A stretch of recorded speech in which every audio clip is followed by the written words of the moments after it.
Okay, so part 2. You are on page 129 for those reading along with me.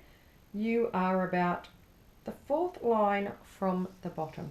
I'll just read up another 4 lines so you can play catch up. The last thing Harry saw before the hat dropped over his eyes was the hall full of people craning to get a good look at him. Next second, he was looking at the black inside of the hat. He waited. Said a small voice in his ear. Difficult, very difficult. Plenty of courage, I see. Not a bad mind either. There's talent, oh my goodness, yes. And a nice thirst to prove yourself. Now that's interesting. So where shall we put you? Harry gripped the edges of the stool and thought, not Slytherin, not Slytherin. Not Slytherin, eh? Said the small voice. Are you sure? You could be great, you know. It's all here in your head, and Slytherin will help you on your way to greatness, no doubt about that. No? Well, if you're not sure, better be Gryffindor! Harry heard the hat shout the last word to the whole hall. He took off the hat and walked shakily towards the Gryffindor table. Take a moment to think, why would he be shaky at the moment? He was so relieved to have been chosen and not put in Slytherin, he hardly noticed that he was getting the loudest cheer yet. And why would that be? Why would they all be cheering that Gryffindor had Harry? Percy the prefect got up and shook his hand vigorously while the Weasley twins yelled, "We got Potter! We got Potter!" Harry sat down opposite the ghost in the ruck he'd seen earlier.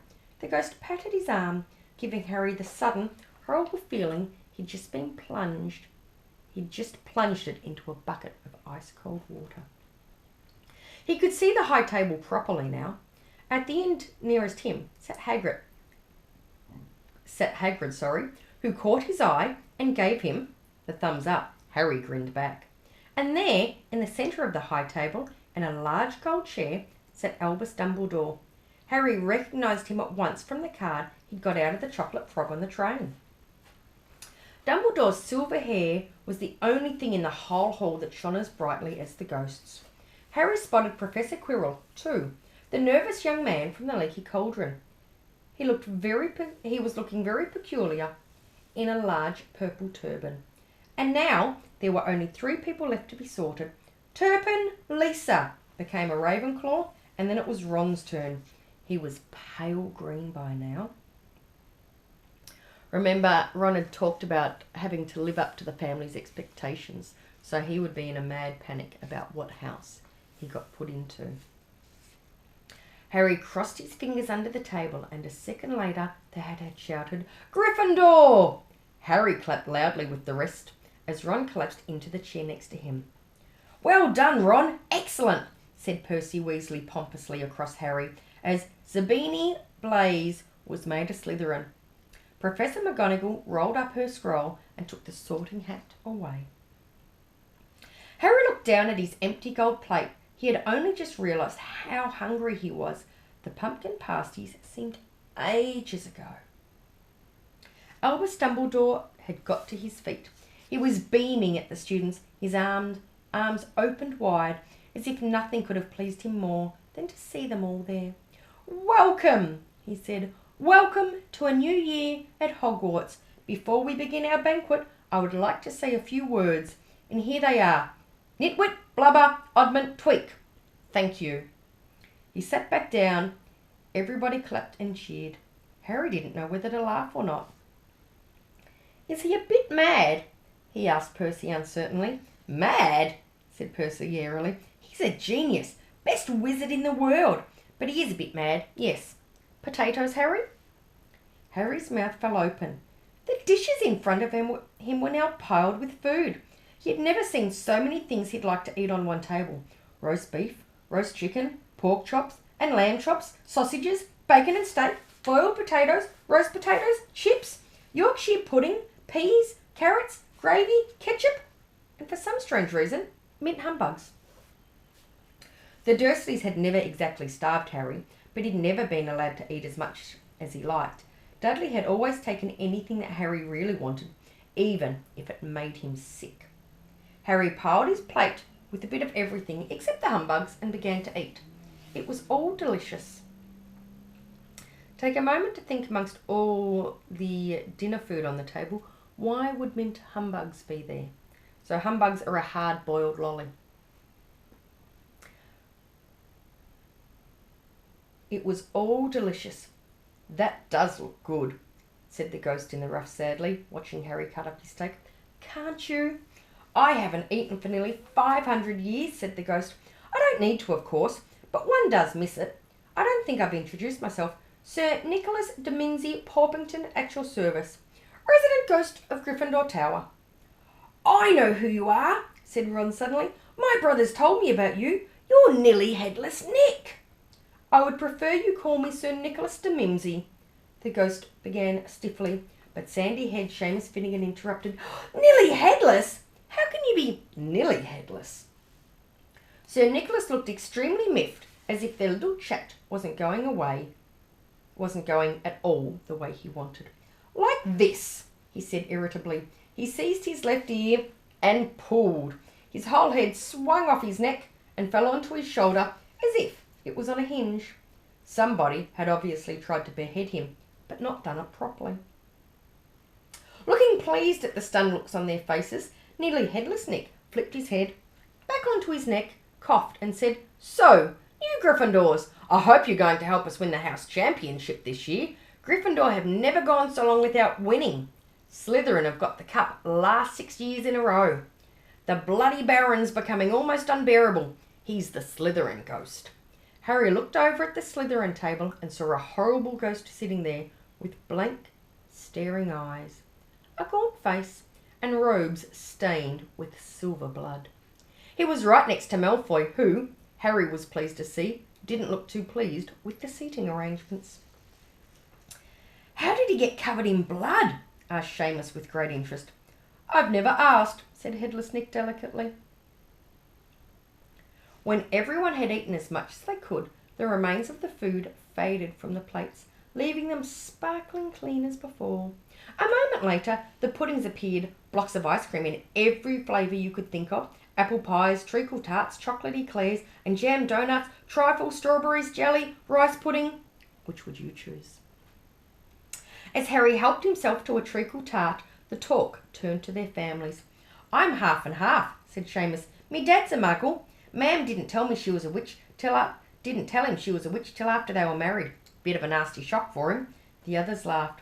What about you, Neville? Said Ron. Well, my gran brought me up, and she's a witch, said Neville, but the family thought I was a muggle for ages. And great-uncle Algie kept trying to catch me off my guard and force some magic out of me. He pushed me off the end of the Blackpool Pier once. I nearly drowned, but nothing happened until I was 8. Great-uncle Algie came round for tea, and he was hanging me out of an upstairs window by the ankles when my great-aunt Enid offered him a meringue, and he accidentally let go. But I bounced all the way down the garden and into the road. They were all really pleased. Gran was crying, she was so happy, and you should have seen their faces when I got in here. They thought I might not be magic enough to come, you see. Great-uncle Algie was so pleased he bought me my toad. On Harry's other side, Percy, Weasley and Hermione were talking about lessons. I do hope they start straight away. There's so much to learn. I'm particularly interested in transfiguration, you know. Turning something into something else, of course. It's supposed to be very difficult. You'll be starting small, just matches into needles and that sort of thing. Harry, who was starting to feel warm and sleepy, looked up at the high table again. Hagrid was drinking deeply from his goblet. Professor McGonagall was talking to Professor Dumbledore. Professor Quirrell, in his absurd turban, was talking to a teacher with greasy black hair, a hooked nose and a sallow skin. So for those of you that know Harry Potter, who is the greasy black-haired, hook-nosed, sallow-skinned character. It happened very suddenly.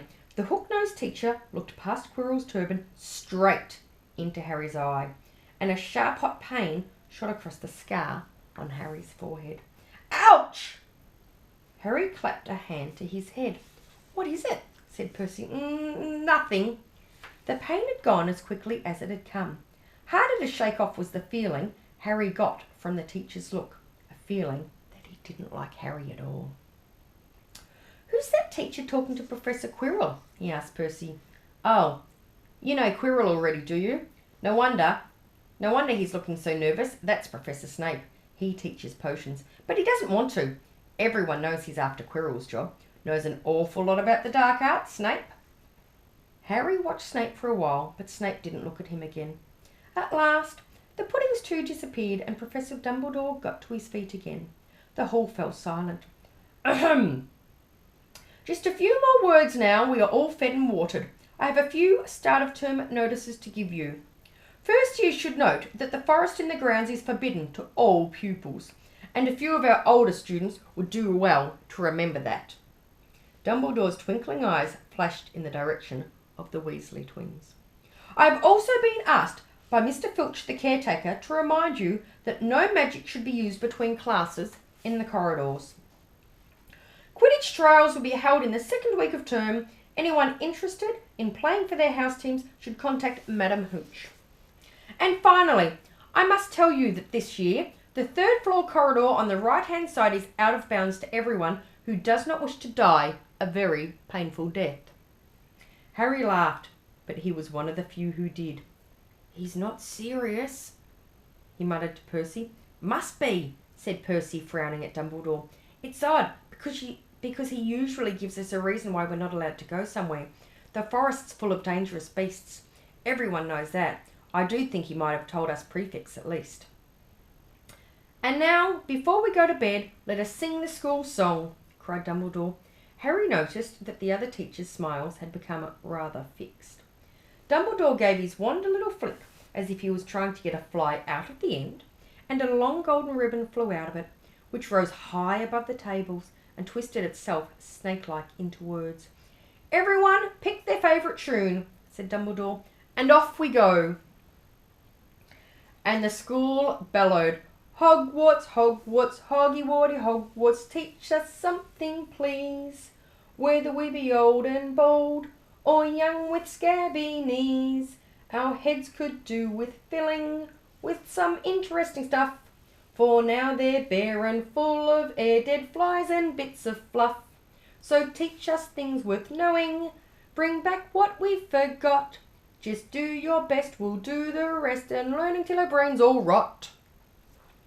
Everybody finished the song at different times. At last, only the Weasley twins were left singing along to a very slow funeral march.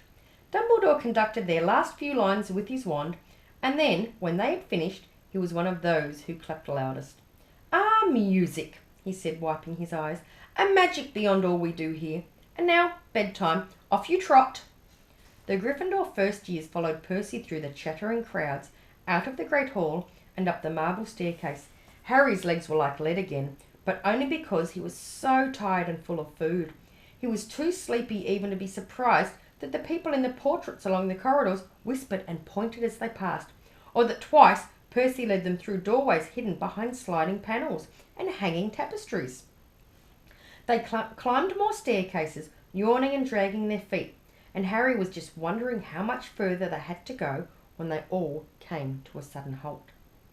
A bundle of walking sticks was floating in mid-air ahead of them, and as Percy took a step towards them, they started throwing themselves at him. Peeves! Percy whispered to the first years. A poltergeist. He raised his voice. Peeves! Show yourself! A loud, rude sound, like the air being let out of a balloon, answered. Do you want me to go to the bloody Baron?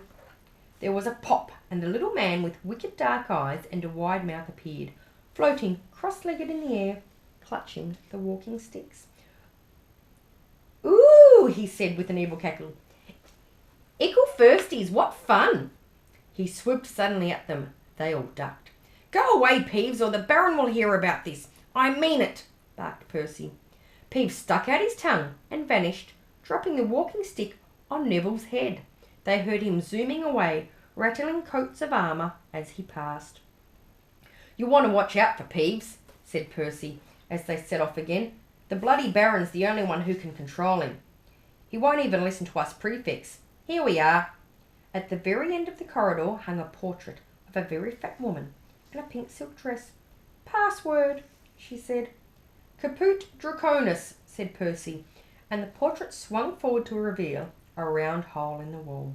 They all scrambled through it. Neville needed a leg up, and found themselves in the Gryffindor common room, a cosy round room full of squashy armchairs. Percy directed the girls through one door to their dormitory and the boys through another. At the top of the spiral staircase, they were obviously in one of the towers, they found their beds at last. 5 four-poster beds hung with deep red velvet curtains. Their trunks had already been brought up. Too tired to talk much, they pulled on their pyjamas and fell into bed. "Great food, isn't it?" Ron muttered to Harry through the hangings. "Get off, Scabbers! He's chewing my sheets!" Harry was going to ask Ron if he had any of the treacle tart, but he fell asleep almost at once. Perhaps Harry had eaten a bit too much, because he had a very strange dream. He was wearing Professor Quirrell's turban, which kept talking to him, telling him he must transfer to Slytherin at once, because it was his destiny. Harry told the turban he didn't want to be in Slytherin. It got heavier and heavier. He tried to pull it off, but it tightened painfully. And there was Malfoy, laughing at him as he struggled with it. Then Malfoy turned into the hook-nosed teacher Snape, whose laugh became high and cold. There was a burst of green light, and Harry awoke, sweating and shaking. He rolled over and fell asleep, and when he awoke the next day, he didn't remember the dream at all. Now think back. There was a burst of green light. Think back to the times Harry has felt that and what it has related to. So that is chapter 7 done. Once again, determine the most important parts of that chapter, and then over the past 7 chapters, determine the most important ideas that you have stumbled across so far. What connections can you make to yourself, to the world, and to another text? See you soon.